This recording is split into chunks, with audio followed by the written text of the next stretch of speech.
McDonald's को आज किसी पहचान की ज़रूरत नहीं है। ऐसा हो नहीं सकता कि आपने कभी मैकडॉनल्ड्स का नाम ना सुना हो या मैकडॉनल्ड्स का बर्गर ना खाया हो। आज से लगभग 80 साल पहले मैकडॉनल्ड्स की शुरुआत दो भाइयों ने मिलकर की थी, लेकिन मैकडॉनल्ड्स को दुनिया भर में पहचान दिलाई किसी तीसरे शख्स ने। तो आइए जानते हैं मैकडॉनल्ड्स तक के सफ़र के बारे में।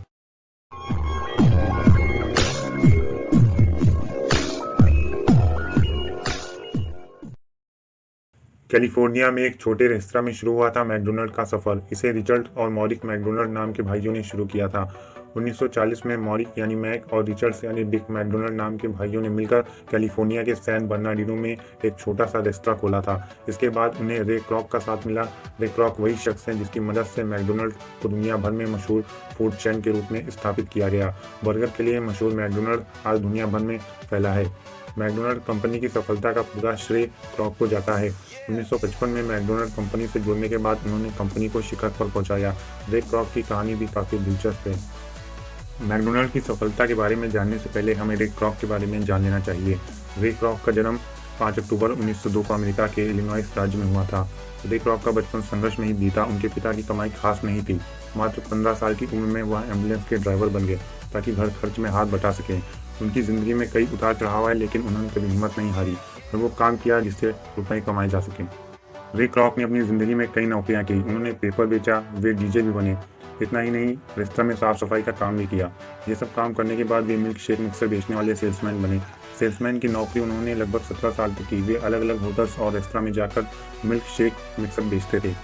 रे बतौर सेल्समैन 1954 में सैन बर्नार्डिनो कैलिफोर्निया के रेस्तरां पहुंचे। इसी दौरान उनकी नज़र मैकडॉनल्ड रेस्तरां पर पड़ी, जिसे दो भाई मॉरिस और रिचर्ड मैकडॉनल्ड चलाते थे।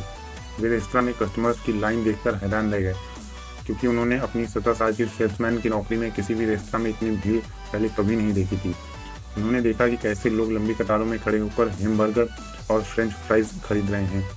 रे क्रॉक ने उनमें से कुछ लोगों से पूछा कि यहाँ ऐसा क्या खास है, तो उन्हें जवाब मिला कि यहाँ सबसे अच्छा हैमबर्गर सिर्फ 15 सेंट में मिलता है और ऑर्डर की डिलीवरी के लिए वेटर्स को बार बार बोलना नहीं पड़ता। मैकडॉनल्ड ब्रदर को रेस्तरां के लिए नए एजेंट की ज़रूरत थी और रे क्रॉक ने बिना मौका गवाए इससे जुड़ने का बंद बना लिया। बता दें कि इस समय रे 52 साल के हो चुके थे। रे क्रॉक ने सोचा कि क्यों ना इसकी फ्रेंचाइजी ले ली जाए। इसके लिए उन्होंने दोनों भाइयों के सामने प्रस्ताव रखा। क्योंकि दोनों भाइयों को इस रेस्तरां को चलाते हुए करीब 14 साल हो गए थे, वे सफल भी थे और खुश भी, इसलिए उन्होंने प्रस्ताव नहीं माना। लेकिन रे क्रॉक कुछ बड़ा ही सोच रहे थे। आखिर में उन्होंने दोनों भाइयों के साथ एक करार किया और नेशनल और इंटरनेशनल लेवल पर फ्रेंचाइजी के अधिकार ले लिए। अप्रैल 1955 में डेस प्लेनेस इलिनॉइस में पहला फ्रेंचाइजी रेस्तरां खोला गया। यह एक सेल्फ सर्विस रेस्तरां था। पहले ही दिन 21,000 रुपये से ज़्यादा की बिक्री हुई। किसी नए रेस्तरां के लिए पहले ही दिन इतनी बड़ी कमाई होना किसी आश्चर्य से कम नहीं था। रे क्रॉक के फ्रेंचाइजी रेस्तरां तेजी से सफलता की ओर बढ़ने लगे।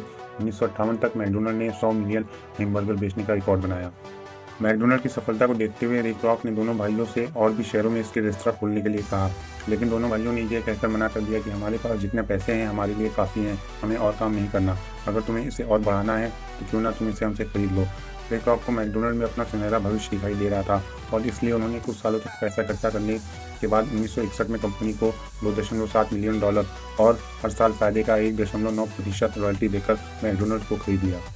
मैकडॉनल्ड्स को खरीदने के बाद वे इसका नाम भी बदल सकते थे, लेकिन जब उन्होंने देखा कि रे क्रॉक की तुलना में मैकडॉनल्ड्स नाम ज़्यादा अच्छा लगता है, तो उन्होंने कोई नया नाम नहीं सोचा। बस यहीं से उनके किस्मत का सितारा बदल गया। रे क्रॉक ने मात्र 10 सालों में मैकडॉनल्ड के 700 रेस्तरां खोले। 1962 में पहली बार मैकडॉनल्ड के रेस्तरां के अंदर चेयर्स लगाई गई और कस्टमर को बैठकर खाने की सुविधा दी गई। 1964 में मैकडॉनल्ड शेयर मार्केट में उतरा। इसके पहले शेयर की बिक्री $22.5 में हुई, जो अपने बेसिक रेट से $12.5 ज़्यादा था। 4 सालों में ही शिकागो में 100वां मैकडॉनल्ड खुल गया। 1965 में अमेरिका के बाहर कनाडा में पहला मैकडॉनल्ड खुला।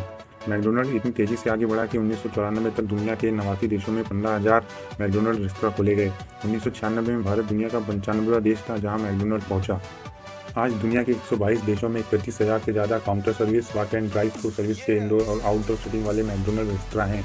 इसकी सालाना बिक्री $23 बिलियन से ज़्यादा की है। 1984 में रे क्रॉक ने दुनिया को अलविदा कहा।